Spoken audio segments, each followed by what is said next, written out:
साल 2026 में भारत का इनकम टैक्स सिस्टम कैसा होगा?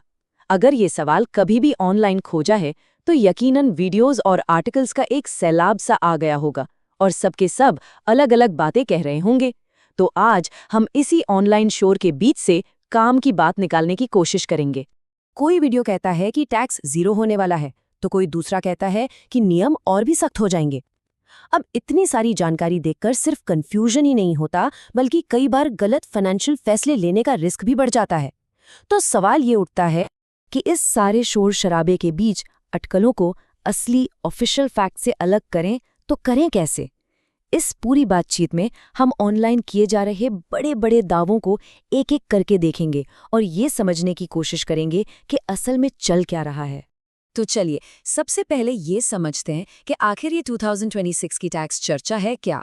मतलब ऑनलाइन बहस किस चीज को लेकर हो रही है और कौन से दावे हैं जो सबसे ज्यादा ध्यान खींच रहे हैं। 17.5 लाख की इनकम पर जीरो टैक्स? अरे वाह, इस तरह के दावे आपको हर जगह दिख जाएंगे। और ये क्लिकबेट टाइटल्स ध्यान तो बहुत खींचते हैं, लेकिन जानते प्रॉब्लम क्या है? इनमें अक्सर आधी अधूरी जानकारी होती है, जिससे जो असली मुद्दा है ना, वो कहीं पीछे ही छूट जाता है। और देखिए, ये बहस सिर्फ इनकम टैक्स स्लैब तक ही नहीं रुकी है।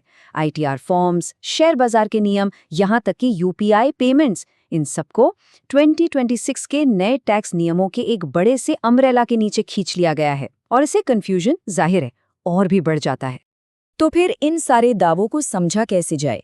चलिए इस शोर को थोड़ा सिस्टमैटिक करते हैं और उस एक बहस के सेंटर में चलते हैं जो सबसे ज्यादा हो रही है।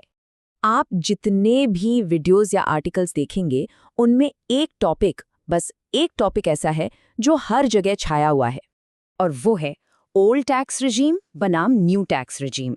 जी हाँ, यही वो सबसे बड़ी बहस है जिसके चारों तरफ सारा का सारा ऑनलाइन कंटेंट घूम रहा है।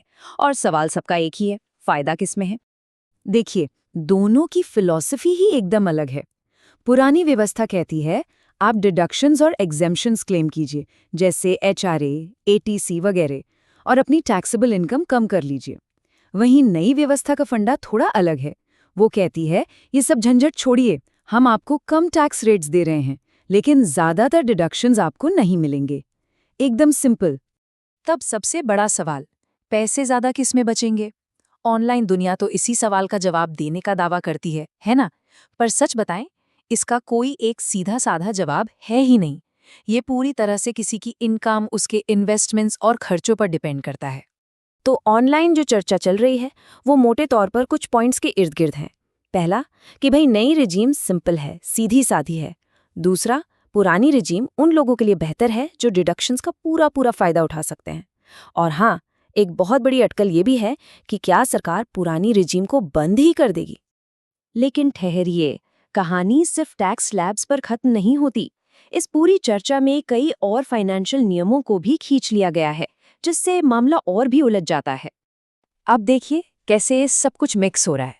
आईटीआर फॉर्म्स में बदलाव की बातें, टीडीएस रेट्स की अटकलें, आरबीआई के यूपीआई रूल्स, और हाँ, शेयर मार्केट ट्रांजैक्शंस की लिमिट्स, इन सब को 2026 के टैक्स बदलाव से जोड़ दिया जाता है। अब ऐसा होता क्यों है? क्योंकि देखिए, फाइनेंस की दुनिया में सब कुछ एक दूसरे से जुड़ा है। एक छोटा सा भी बदलाव पूरे सिस्टम को हिला सकता है। तो कंटेंट क्रिएटर्स इन सारे डॉट्स को जोड़कर एक बड़ी पिक्चर दिखाने की कोशिश करते हैं। ठीक है, तो हमने ऑनलाइन चल रहे इस शोर शराबे को तो समझ लिया, पर आप सबसे जरूरी सवाल पर आते हैं। इस सब के बीच सही और भरोसेमंद जानकारी यानी कि सिग्नल मिलेगा कहाँ से? देखिए, जब हम सही जानकारी की बात करते हैं तो उसका मतलब सिर्फ एक ही चीज है, ऑफिशियल सोर्स, यानी वो इन्फॉर्मेशन जो सीधे फाइनेंस मिनिस्ट्री या इनकम टैक्स डिपार्टमेंट से आती है। ये किसी यूट्यूबर के एनालिसिस या व्हाट्सएप फॉरवर्ड से एकदम अलग चीज है। तो फिर सही जानकारी तक पहुंचने का तरीका क्या है? बहुत सिंपल है, बस 3 स्टेप्स हैं। स्टेप 1, हमेशा ऑफिशियल वेबसाइट्स चेक करें, इनकम टैक्स डिपार्टमेंट या फाइनेंस मिनिस्ट्री की वेबसाइट।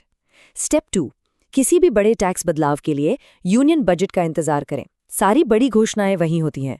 और स्टेप 3, अपनी पर्सनल सिचुएशन के लिए किसी क्वालिफाइड चार्टर्ड अकाउंटेंट यानी सीए से बात करें। बस। तो चलिए इस पूरी बातचीत को समेटते हैं। इसका एक आम इंसान के लिए क्या मतलब है, टेक अवे क्या है? सबसे जरूरी बात जो समझनी है वो ये है, ऑनलाइन जो भी चल रहा है ना, उसे मौसम के पूर्वानुमान की तरह समझिए, असली मौसम की तरह नहीं। मतलब ये लोगों की दिलचस्पी, उनकी चिंताओं को दिखाता है, लेकिन ये कोई ऑफिशियल अनाउंसमेंट नहीं है। और एक ऑनलाइन चर्चा और एक सरकारी सर्कुलर में जमीन आसमान का फर्क होता है। तो आखिर में सवाल यही बचता है, जब चारों तरफ इतना फाइनेंशियल शोर हो तो सही सिग्नल को पकड़ने की सबसे अच्छी स्ट्रैटेजी क्या हो सकती है? शायद इसका जवाब है हर जानकारी को परखना और सिर्फ ऑफिशियल सोर्सेज पर भरोसा करना। यही आगे बढ़ने का सबसे सही तरीका है।